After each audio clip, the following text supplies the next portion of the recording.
в Палестині війна скінчилась. Єврейський легіон здобув свою першу перемогу.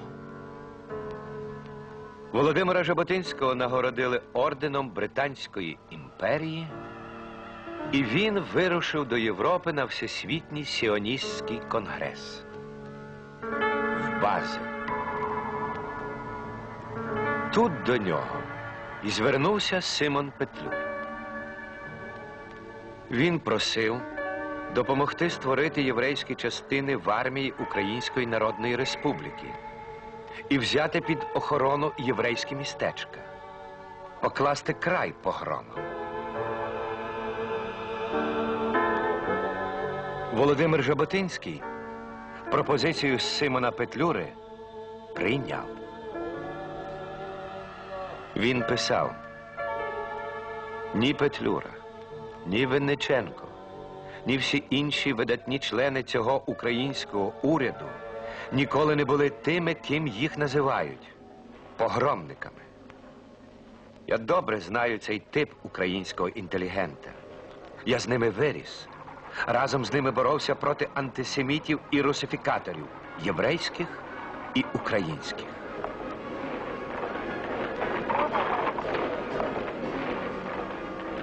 То був шанс. Вся наша подальша історія могла бути іншою. Але Петлюра із Жаботинським зробити разом нічого не встигли. 25 травня 1926 року Симона Петлюру вбили в Парижі. Ось тут, на цьому місці. На вулиці Расін, біля книгарні Жильбер.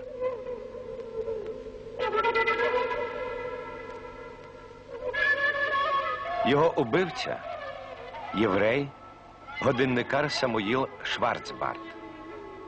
Він заявив, це помста за петлюрівські погроми на Україні. І суд його виправдав. Українська діаспора вибухнула протестами. Убивець не народний месник. Він агент НКВД. І 7 куль всадив не в погромника, а в саму ідею відродження незалежної України. Так з'явився ще один мученик. Так збурилась ще одна хвиля ненависті.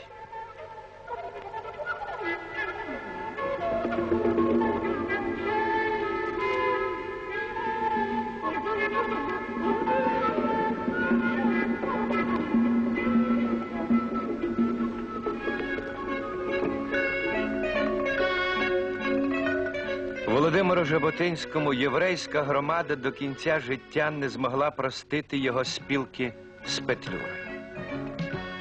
А він незадовго до смерті скаже: коли я умру, можете написати на моїй могилі: тут лежить людина, котра хотіла мати справу з Петлюрою.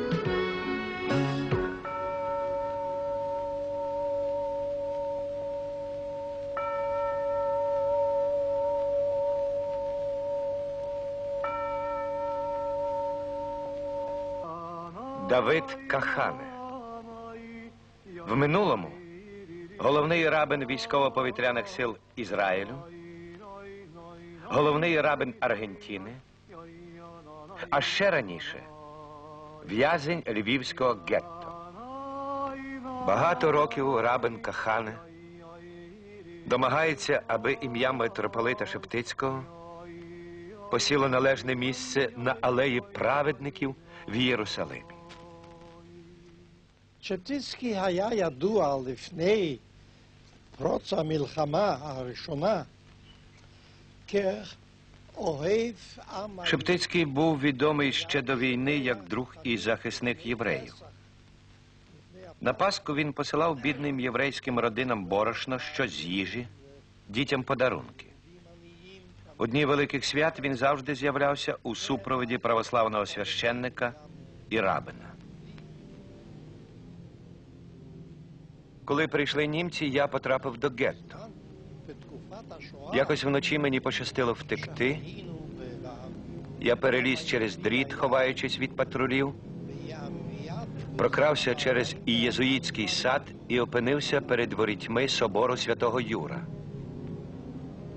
Я постукав, мені відчинили, провели в приміщення. Митрополит Шептицький сховав мене в своїй резиденції в бібліотеці. Кілька тижнів я жив там, за книжковими шафами. Якось я запитав митрополита, за що всі ці муки моєму народові? Він вказав на Євангеліє. Там написано: і кров його буде на дітях наших. Враз він обняв мене, я побачив його сльози. Вибач мені ці слова. Я всього лиш грішна смертна людина. Це була спокуса. Митрополит потайки переправив мене до монастиря студитів. Я тоді не знав, що в жіночих монастирях врятували близько 140 єврейських дітей. Серед них була і моя дволітня донька. Отець Ігумен сказав монахам: якщо німці дізнаються, кого ми ховаємо, всіх постріляють. Хтось один повинен взяти вину на себе. І всі, як один, монахи сказали: я готовий. Ще живе у Львові останній з моїх рятівників отець Герман Будзинський. Після війни він відсидів 15 років у сталінських концтаборах як католик і націоналіст. В монастирях Львова та Унєва за наказом митрополита Шептицького і його брата Клементія були врятовані сотні людей. Я знаю їх імена. Вони свідчать разом зі мною.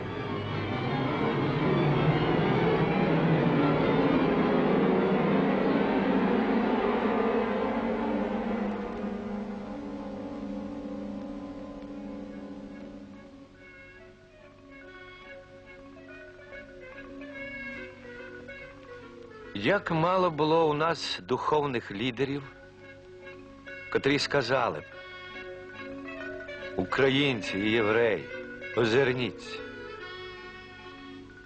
Ми ж бо разом у єгипетському полоні. Вкотре вже стоїмо на колінах. Вкотре заглядаємо в очі фараону. Ловимо знак милості, прихильності, ласки, а між собою гриземось. Б'ємо слабкого, зневажаємо сильного. Забули псалми Давидові, притчі Соломонові. Натомість анекдоти один про одного пам'ятаю. Відтак, чим же можемо допомогти сусідові? Нічим, бо нас немає. Є слуги в полоні єгипетському.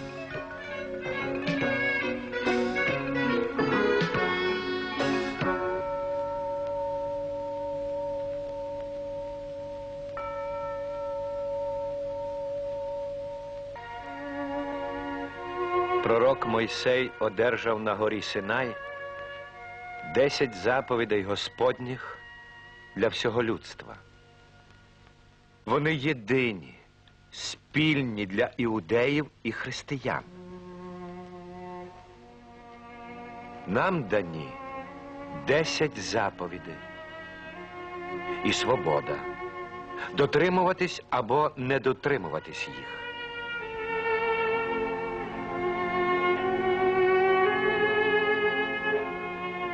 Прийде час, і душі наші стануть перед Вищим судом. Нам доведеться відповідати за слова свої і за вчинки. І судимі ми будемо поодинці. На останній суд не кличуть душі народів і суспільств. Там не буде наших і ваших. Там кожен відповідатиме за себе.